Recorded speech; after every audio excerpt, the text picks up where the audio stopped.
Hai Bang Joko. Iya, halo. Wah, lagi santai nih Bang Joko. Lagi santai-santai aja nih. Iya, Bang Joko. Mhm, Ini saya ingin tanya-tanya boleh nggak nih Bang Joko? boleh, mau tanya apa tuh? Nah, kebetulan kemarin nih ada teman curhat. Mhm, Jadi dari temen ini bilang kalau waktu itu dia kan pernah menjalin hubungan nih sama temen laki-lakinya. mmm, Ternyata setelah putus, jadi data-data temen saya ini disebarin nih Bang Joko.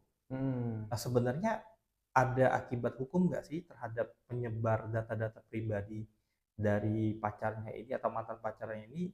Apakah ada sanksi atau hukum ya yang berlaku?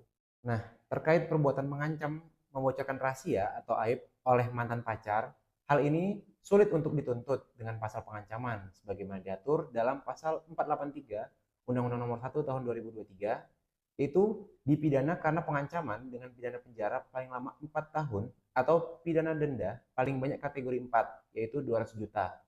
Kemudian, setiap orang yang dengan maksud untuk menguntungkan diri sendiri atau orang lain secara melawan hukum dengan ancaman pencemaran atau pencemaran tertulis atau dengan ancaman akan membuka rahasia, memaksa orang supaya memberikan suatu barang yang sebagian atau seluruhnya milik orang tersebut atau milik orang lain.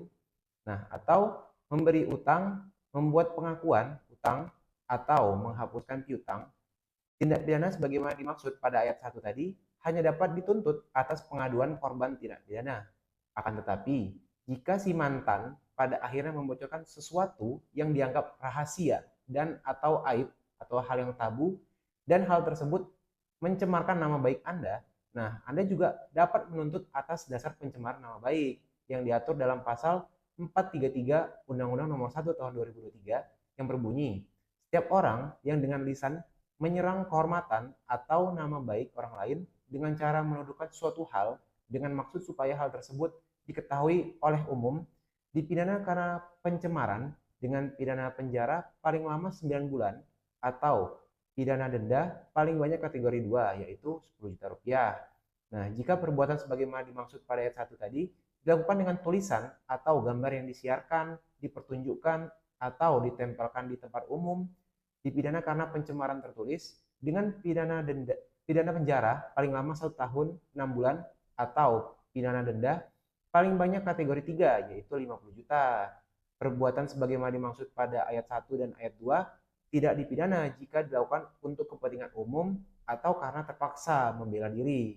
Nah, dikarenakan tidak adanya dasar hukum yang dapat dijadikan si mantan untuk dapat Anda tuntut, sangat disarankan juga agar Anda dan mantan pacar Anda dapat menyelesaikan permasalahan ini secara kekeluargaan. Hal ini mengingat hukum pidana itu hendaklah dijadikan upaya terakhir penegakan hukum atau asas ultimum remedium sebagai obat terakhir lah, langkah terakhir.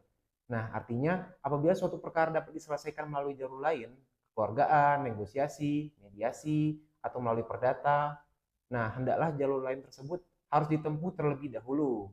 Nah, berdasarkan pemaparan tersebut tadi, hubungan pacaran itu juga bukanlah hubungan hukum yang menimbulkan hak dan kewajiban di antara para pihaknya, seperti halnya suami istri yang terikat dalam hubungan hukum perkawinan.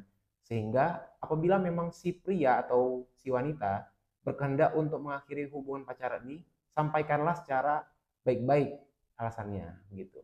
Wah, berarti seperti itu tetap ada konsekuensi hukum ya, Bang Jako ya. Kalau misalkan Mm-mm. memang si mantan pacar ini mungkin menyebarkan data pribadi ataupun Mm-mm. foto-foto pribadi ya, Mm-mm, betul. berarti ini dapat kita mintakan pertanggungjawaban hukum ya, Bang Jako. Iya, betul. Oke, terima kasih nih Bang Jako Mm-mm. informasinya. Ini saya informasikan ke teman saya dulu ya. Mm-mm. Makasih, sampai jumpa Bang Jako. Ya.